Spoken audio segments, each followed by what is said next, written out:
বন্ধুরা, বাঙালি খাদ্য রসিকে সবাইকে স্বাগত। আজ আপনাদের জন্য নিয়ে আসলাম ব্ল্যাক পেপার চিকেন, কিংবা আমরা বলে থাকি কালি মির্চ চিকেন। তো চলুন কিভাবে বানানো হচ্ছে আপনাদেরকে দেখিয়ে দিই।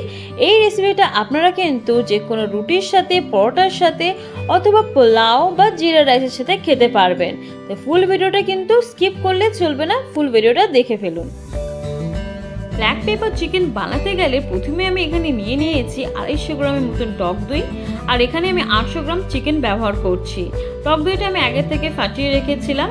এরপরে টক দইটাকে ভালো করে মাংসের সাথে মিক্সড করে নিচ্ছি, খুব সুন্দর করে মিক্স করে নিতে হবে। আর দেখবেন চিকেনে যদি একটুখানি টক দই যদি করে আপনারা মাখিয়ে রাখেন তাহলে খেতে কিন্তু আরও দুর্দান্ত হয়ে থাকে। এরপর আমি দিয়ে দিচ্ছি ব্ল্যাক পেপার, যেটা আমরা বলে থাকি গোলমরিচের গুঁড়ো বা কালি মির্চ। এবার এগুলোকে ভালো করে এটাকে মাখিয়ে নিতে হবে। এরপরে আমি দিয়ে দিচ্ছি এখানে হাফ চামচের মতন গরম মশলা, দিয়ে দিলাম। এরপরে কেটে রাখা লেবুটাকে একটু দিয়ে দিচ্ছি। এই অর্ধেক লেবুই কিন্তু ব্যবহার করতে হবে। তারপরে দিয়ে দিচ্ছি এখানে আমি হাফ চামচের মতন লবণ, আমি আর একটুখানি দিয়ে দিচ্ছি। এবার এগুলোকে খুব সুন্দর করে মাখিয়ে নেব। ম্যারিনেশনটা কিন্তু বন্ধুরা এখানে খুবই ইম্পর্টেন্ট, খুব সুন্দরভাবে এটাকে ম্যারিনেশন করে নিতে হবে। আরও একটা ইনগ্রিডিয়েন্টস এখানে অ্যাড করব আমি। এবার দেখুন আমি চিকেনগুলোকে খুব সুন্দর করে মিক্স করে নিচ্ছি। এরপরে আমি এখানে দিয়ে দিচ্ছি আদা রসুনের পেস্ট। আপনারা চাইলে আগেও দিতে পারেন, আমি একটু পরে দিয়েছি। আপনারা আগে দিয়ে আপনারা মিক্সড করে এটা ম্যারিনেশন করে নিতে পারেন। এবার আরও একটুখানি ভালো করে মাখিয়ে নিয়েছি। আর এইটা মিনিমাম 1 ঘন্টা ফ্রিজে রেখে দেবেন, র্যাপ করে বা কভার করে, তাহলে দেখবেন মাংসর টেক্সচারটা চেঞ্জ হয়ে খেতেও ভালো লাগে। এরপরে আমি কড়াইতে দিয়ে দিচ্ছি সামান্য একটু রিফাইন্ড অয়েল। তারপরে দিয়ে দিচ্ছি কেটে রাখা 2টো পেঁয়াজ, যেটা আমি আগে থেকে কেটে রেখেছিলাম। এবার পেঁয়াজগুলোকে আমি হালকা হালকা করে ফ্রাই করব, খুব বেশি ডিপলি ফ্রাই করব না, কেন এটা আমাকে গ্রাইন্ড করে নিতে হবে। তারপরে দিচ্ছি একটা কাঁচা লঙ্কা, তারপরে কিছু কাজু বাদাম। এবার এগুলোকে ভালো করে মিক্স করে আমি এগুলোকে ফ্রাই করে নিয়েছি। দেখুন খুব সুন্দর হালকা হালকা বাদামি রং এসছে। এবার সামান্য একটু জল দিয়ে এটাকে একটু সেদ্ধ করে নেব। মিনিমাম 10 থেকে 15 মিনিট সেদ্ধ হয়ে গেলে তারপর এটা 5 মিনিটে একটু ঠান্ডা হয়ে গেলে এটাকে আমি গ্রাইন্ড করে নেব।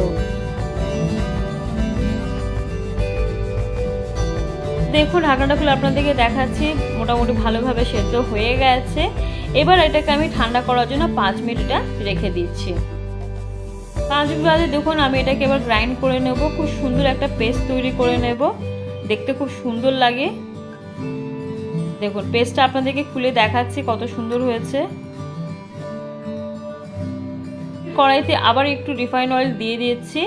এবার ফোড়নে আমি দিচ্ছি 3টে এলাইচি, 3টে দারচিনি, তারপরে 2-3টে লবঙ্গ, তারপরে এখানে গোলমরিচের দানা। এবার এগুলোকে খুব সুন্দর করে একটুখানি ফ্রাই করে নিতে হবে। আর দেখবেন এটা ফ্রাই করার সময় একটু খুব সুন্দর ভালো গন্ধ চলে আসে। এরপরে আমি এখানে যে চিকেনগুলোকে ম্যারিনেশন করে নিয়েছিলাম সেগুলো আমি আস্তে আস্তে করে এর মধ্যে দিয়ে দেবো। আর যখনই আপনারা চিকেনটা দেখুন দেবেন তেলের মধ্যে না, একটু ভালো করে চিপে চিপে করে, যাতে চিকেনের মধ্যে যে ম্যারিনেশন যেটা আছে সেটা যেন পুরোটা না থাকে, কারণ ওটাকে ফ্রাই করতে হবে, এটা পুরোপুরি গোল্ডেন ফ্রাই করতে হবে। তো এইভাবে চিকেনগুলোকে হাতে এরকমভাবে নিচিয়ে ভালোভাবে তেলের মধ্যে ছেড়ে দিতে হবে। দেখুন আমি এরকমভাবে একটা ব্যাচের মধ্যে পুরো কমপ্লিট করেছি। তারপরে এটা আমি সেকেন্ড ব্যাচে আবার এটাকে ফ্রাই করে নেব, একদম গোল্ডেন ব্রাউন পুরো হয়ে যাবে। তারপরে এটা আপনারা কিন্তু একটা পাত্রেতে তুলে নেবেন।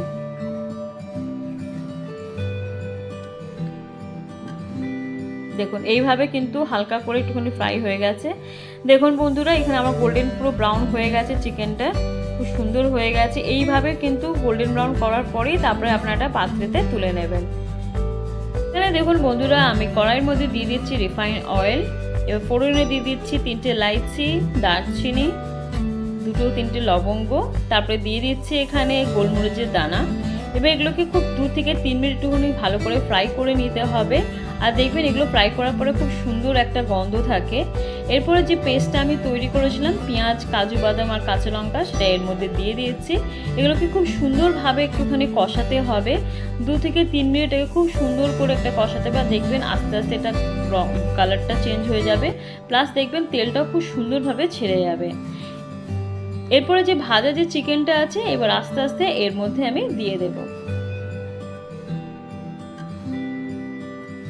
এবার এগুলোকে আমি ভালো করে খুব সুন্দর করে একটু কষিয়ে নেব। এটা আপনাদেরকে কিন্তু 2 থেকে 3 মিনিট খুব কষাতে হবে, খুব সুন্দরভাবে কষাতে হবে, যাতে প্রত্যেকটা গ্রেভি যেন মাংসের মধ্যে লেগে থাকে আর ভালোভাবে যাতে কষানো হয়ে যায় সেটাও কিন্তু আপনারা দেখবেন।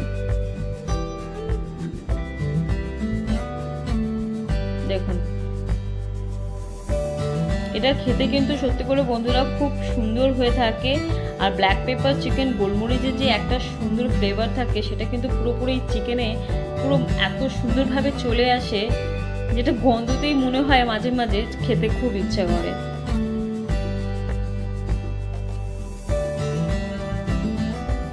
আমার 2 থেকে 5 মিনিট মতো ভালোভাবে কষা হয়ে গেছে। এবার এখানে দেখবেন ম্যারিনেশনে যে জলটা ছিল সেটা আমি একটু জল দিয়ে অ্যাড করে এটাকে ভালো করে কষিয়ে নেব। এখানে ম্যারিনেশনে কিন্তু যে গ্রেভিটা ওটা কিন্তু আপনারা ফেলবেন না, ওটা কিন্তু দিয়ে রান্নাটা কিন্তু করতে হবে। এবার আমাকে আরও ভালোভাবে কষিয়ে নিতে হবে, আর এটাকে আপনারা মিনিমাম 15 মিনিটস মধ্যে ঢাকা দিয়ে একটু সেদ্ধ করে নেবেন। মানে ঢাকা দিয়ে একবার ঢাকা খুলে এইভাবে আপনারা কিন্তু চিকেনটাকে সেদ্ধ করে নেবেন।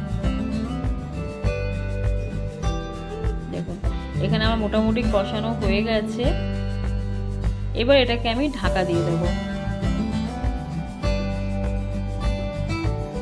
এবার 15 মিনিট বাদে আপনাদেরকে ঢাকনা খুলে দেখাচ্ছি। দেখুন কত সুন্দরভাবে রং চলে এসছে, তার টেক্সচারটা দেখুন কত সুন্দর হয়ে গেছে।